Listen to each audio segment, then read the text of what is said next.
Uma das providências de Ciro após a tomada da Babilônia foi a emissão de um decreto que permitia a todos os exilados o retorno às suas respectivas pátrias de origem. Essas cidades representam duas ideologias: Babilônia, com suas práticas ocultistas e deuses pagãos, representam um sistema de falsificação, apostasia e rebelião contra Deus. Jerusalém, a cidade de Daniel, representa fidelidade, obediência e lealdade ao verdadeiro Deus. As imagens, essa daqui é atual, mas a ideia é que naquela época Jerusalém, não agora, naquela época Jerusalém simbolizava uma cidade de fidelidade e de adoração a Deus, e a Babilônia uma cidade de falsificação e de desobediência contra Deus. Babilônia, vamos ver o significado. A forma grega do nome é do acadiano Babilu, que significa portão de Deus. Para os judeus, adquiriu o significado de confusão, em harmonia com Gênesis 11:9, que fala sobre a Torre de Babel. Moisés teria derivado o nome Babel do hebraico antigo Bavel, da raiz do verbo Balaal, que significa confundir. Era conhecida como a terra dos caldeus. Ela foi fundada por Nimrod, o poderoso caçador, de Gênesis 10, de 8 a 12.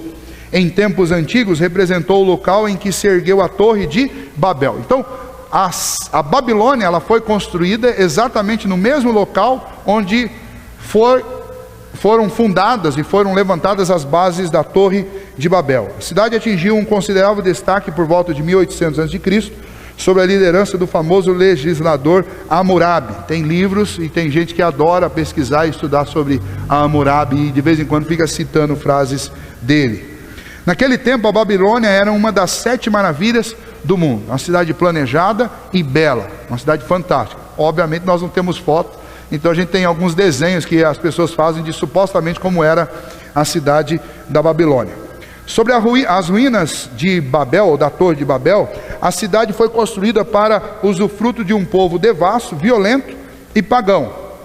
O principal deus lá dos babilônicos era Marduk, o patrono da cidade.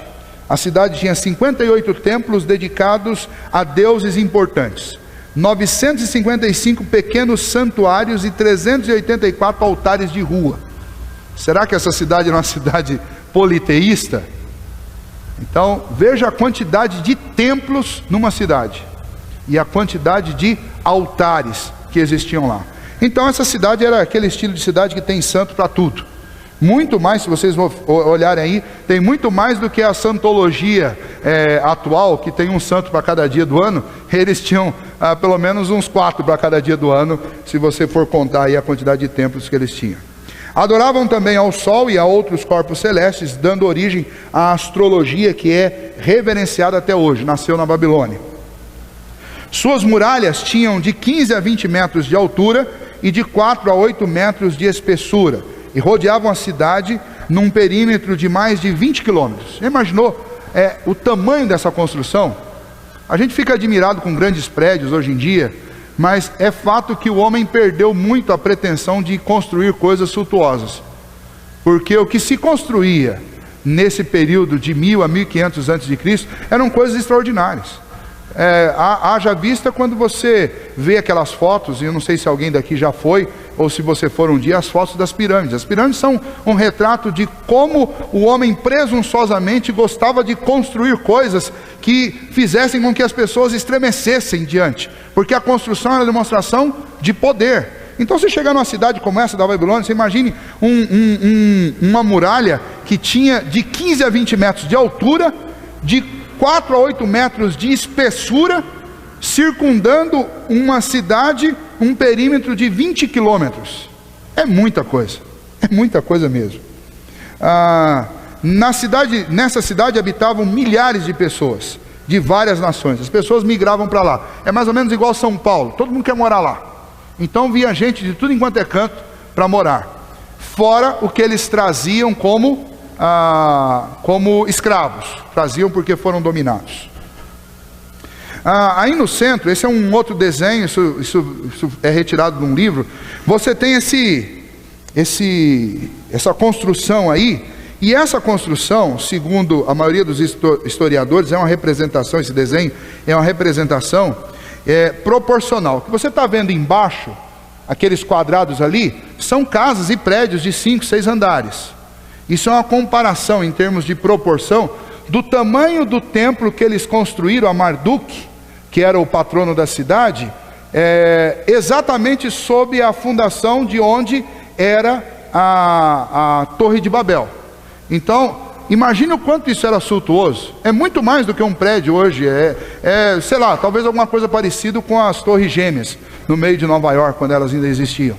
Ou com aqueles prédios que existem lá em Dubai, que são gigantescos, que de cima do prédio você olha para os outros prédios e eles parecem baixinhos. Essa representação embaixo, olha, a muralha que tinha de 15 a 20 metros, compare a muralha com a altura do templo aí. A grande torre, onde no 7º piso estava o Esagila, o templo de Marduk, no coração da Babilônia, foi construída sobre as bases da Torre de Babel. Zigurate, templo-torre, era o nome desse templo aí. Em 570 a.C., Nabucodonosor, procurando restaurar o Zigurate, escreveu sobre o seu estado arruinado. Veja o que Nabucodonosor disse: um antigo rei construiu o templo das 7 luzes da terra, mas ele não completou a sua cabeça. Desde um tempo remoto as pessoas tinham-no abandonado, sem a ordem de expressar as suas palavras. Desde aquele tempo, terremotos e relâmpagos tinham dispersado o seu barro secado pelo sol.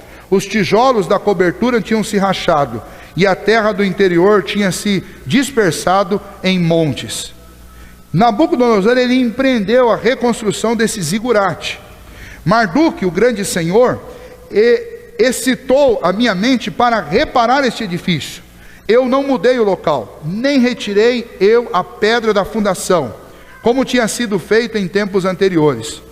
Por isso eu fundei-a, eu fi-la, como tinha sido em dias antigos, assim eu exaltei o topo. Quer dizer, eu a levantei até o alto.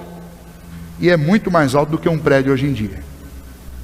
Muito bem, então, antes de nós entrarmos no livro, eu queria que vocês tivessem esse patamar de informações para que a gente pudesse ter uma visão do que era aquilo.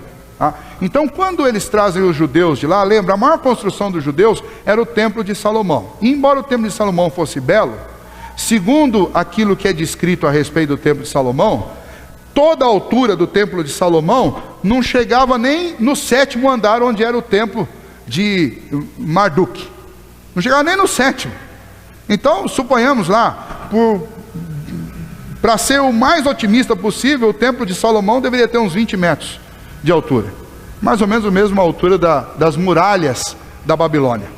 Quanto mais a altura daquilo lá. Então, tudo na Babilônia era opressivo para os judeus.